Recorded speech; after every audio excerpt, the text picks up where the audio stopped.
নমস্কার বন্ধুরা, আমি আবার চলে এলাম আমার গল্পের ঝুলি নিয়ে। ভ্যালেন্টাইন সপ্তাহ শুরু হয়ে গেছে। আগামী 14ই ফেব্রুয়ারি ভ্যালেন্টাইন্স ডে। আর আমি এই সময় তোমাদের ভ্যালেন্টাইন্স ডের গল্প বলবো না, এটা হতেই পারে না। তাই এই শুভক্ষণে তোমাদের কাছে আমার আজকের নিবেদন ভ্যালেন্টাইন্স স্পেশাল। এসো বন্ধুরা, আমি আমার আজকের প্রতিবেদনে প্রবেশ করি। ফেব্রুয়ারি মাস মানেই প্রেমের মাস। হাতে গোলাপ, মনে বসন্তের ছোঁয়া, এসবকে সঙ্গে করেই শুরু হয়ে গেছে এবছরের প্রেম পার্বণ। রোজ ডে দিয়ে শুরু, এরপর propose day, chocolate day, teddy day, promise day, hug day, kiss day এবং সবশেষে হলো বহু প্রতীক্ষিত ভ্যালেন্টাইন্স ডে।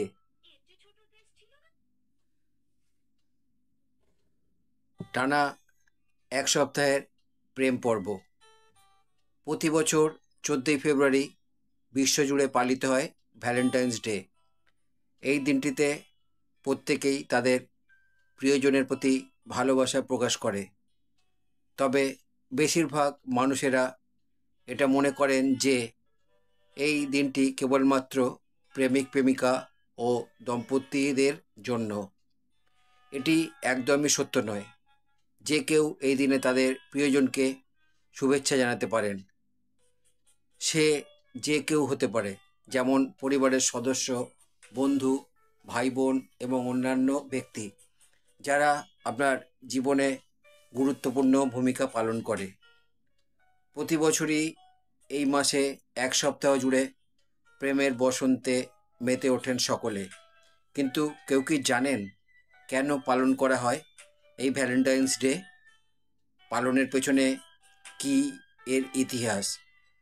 আপনি যদি এ সম্পর্কে না জেনে থাকেন তবে এই আর্টিকেলটি শুনুন।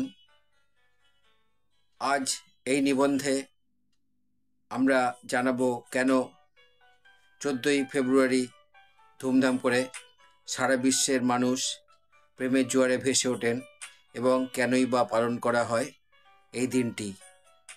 চলুন তবে দেখে নেওয়া যাক। উৎসবের দিনটির নামকরণ করা হয়েছে সেন্ট ভ্যালেন্টাইনের নাম অনুসারে। 5ম শতাব্দীর শেষের দিকে পোপ গ্যালাসিয়াস 14ই ফেব্রুয়ারি দিনটিকে ভ্যালেন্টাইন্স ডে হিসাবে ঘোষণা করেছিলেন। আমরা যদি ইতিহাসের কথা বা ইতিহাসের পাতাগুলো উল্টে দেখি তবে দেখতে পাবো যে 3য় শতাব্দীর সময়ে রোমের বাসিন্দা পুরোহিত ও চিকিৎসক সেন্ট ভ্যালেন্টাইনের আত্মত্যাগের স্মরণে উদযাপিত হয়েছিল এই দিনটি, যিনি ছিলেন একজন ধর্মপ্রচারকও। পাশাপাশি তিনি রোমান সৈন্যদের বিবাহ বন্ধনে আবদ্ধ হওয়ার জন্য বিবাহের অনুষ্ঠানও করতেন। দ্বিতীয় ক্লোডিয়াস একজন রোমান সম্রাট, যিনি বিশ্বাস করতেন যে অবিবাহিত সৈন্যরা বিবাহিতদের চেয়ে বেশি দক্ষ, তাই তাদের বিয়ে করতে নিষেধ করেছিলেন। তিনি একটি আইন তৈরি করেন যাতে বলা ছিল সেনাবাহিনীতে চাকুরি করা যুবকেরা বিয়ে করতে পারবে না। ধর্মযাজক সেন্ট ভ্যালেন্টাইন যখন এই আইন সম্পর্কে জানতে পারেন তখন তিনি বুঝতে পেরেছিলেন যে এই আইনটি অন্যায়। তাই যে সকল সৈন্যদের বিবাহ বন্ধনে আবদ্ধ হতে চান তাদের জন্য গোপনে বিবাহের কাজ চালিয়ে যান তিনি। পাশাপাশি তিনি অন্যান্য লোকদের মধ্যেও ভালোবাসা জাগিয়ে তুলতে প্রচার শুরু করেন। কিন্তু খুব তাড়াতাড়ি দ্বিতীয় ক্লোডিয়াস সেন্ট ভ্যালেন্টাইনের এই কাজ সম্পর্কে জানতে পারেন এবং ভ্যালেন্টাইনকে মৃত্যুদণ্ড দেওয়ার আদেশ দেন। যিনি প্রেমের জন্য নিজের জীবনকে উৎসর্গ করেছিলেন, সেই সেন্ট ভ্যালেন্টাইনের আত্মত্যাগকে স্বীকার করে সেখানকার মানুষেরা তাকে একটা দিন উৎসর্গ করার কথা ভাবে। এই সম্বন্ধে আরও একটি গল্প আছে বন্ধুরা, যেখানে বলা হয়েছে যে সেন্ট ভ্যালেন্টাইনকে ধর্ম প্রচারের মামলায় অভিযুক্ত করে কারাবাসে পাঠানো হয়। কারাবাসে থাকার সময় তার চিকিৎসার জাদুতে একজন কারারক্ষী অন্ধ মেয়ের দৃষ্টি তিনি ফিরিয়ে দেন। এরপরেই সেন্ট ভ্যালেন্টাইনের কাজে অনুপ্রাণিত হয়ে মেয়েটির পরিবার সহ অনেকেই খ্রিস্ট ধর্ম গ্রহণ করেন এবং মেয়েটির সঙ্গে ভ্যালেন্টাইনের একটি সম্পর্ক তৈরি হয়। সেখানকার রাজার কানে এই খবর পৌঁছানো মাত্রই আইনকে অমান্য করে ধর্ম প্রচারের অপরাধের জন্য ভ্যালেন্টাইনকে মৃত্যুদণ্ডের আদেশ দেওয়া হয়। তার মৃত্যুদণ্ড কার্যকর হওয়ার আগে সেন্ট ভ্যালেন্টাইন মেয়েটিকে উদ্দেশ্য করে একটি চিঠি লেখেন, যাতে চিঠির শেষে লেখা ছিল লাভ ফ্রম ইয়োর ভ্যালেন্টাইন। সেই থেকে মানুষ তার নামটিকে ভালোবাসার প্রতীক হিসাবে বিবেচনা করে। পরে পোপ গ্যালাসিয়াস প্রথম এই দিনটিকে ভ্যালেন্টাইন্স ডে হিসাবে ঘোষণা করেন।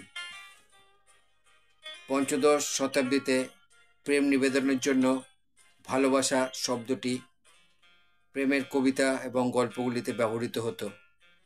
ভ্যালেন্টাইন নামক বেশ কয়েকটি বই, গল্প এবং কবিতা আকারে 18 শতকে প্রকাশিত হয়েছিল এবং এটি বিশেষত যুব সমাজের মধ্যে বেশ জনপ্রিয় ছিল।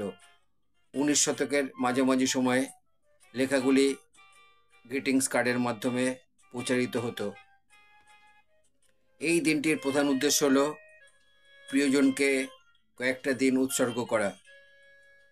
যারা আপনার জীবনে গুরুত্বপূর্ণ ভূমিকা পালন করে থাকেন, সেই সকল গুরুত্বপূর্ণ ব্যক্তিদের প্রতি নিজেদের ভালোবাসা এবং শ্রদ্ধা প্রকাশের জন্য মানুষ সাধারণত এই দিনটি উদযাপন করেন। উদযাপনটি 7 দিন ধরে চলে। পুরো সপ্তাহটাই ভ্যালেন্টাইন সপ্তাহ হিসাবে পরিচিত এবং মানুষ একে অপরকে উপহার ও শুভেচ্ছা বিনিময় করে থাকেন এই সময়ে। তাহলে বন্ধুগণ, ভ্যালেন্টাইন্স ডে বা ভ্যালেন্টাইন্স সম্বন্ধে আমি তোমাকে বা তোমাদেরকে আমার গল্প জানালাম। আমার এই গল্প যদি তোমাদের ভালো লাগে তাহলে আমার চ্যানেলে এসে লাইক, শেয়ার এবং কমেন্ট করবে। আমার চ্যানেলে কোনো নতুন বন্ধু হলে আমার চ্যানেলটিকে সাবস্ক্রাইব করবে এবং নতুন পুরানো সকল বন্ধুর কাছেই আমার একান্ত অনুরোধ, তোমরা আমার চ্যানেলের বেল আইকনটি অন করে রাখবে। তাহলে আমার পাঠানো সমস্ত প্রতিবেদন, গল্প, শর্ট স্টোরি, লাইভ স্ট্রিম তোমাদের কাছে খুব সহজেই পৌঁছে যাবে। আবার নতুন কোনো গল্প নিয়ে, নতুন কোনো কাহিনী নিয়ে তোমাদের কাছে ফিরে আসব। তোমরা সবাই খুব ভালো থেকো। আমার প্রীতি, শুভেচ্ছা এবং ভালোবাসা গ্রহণ করো।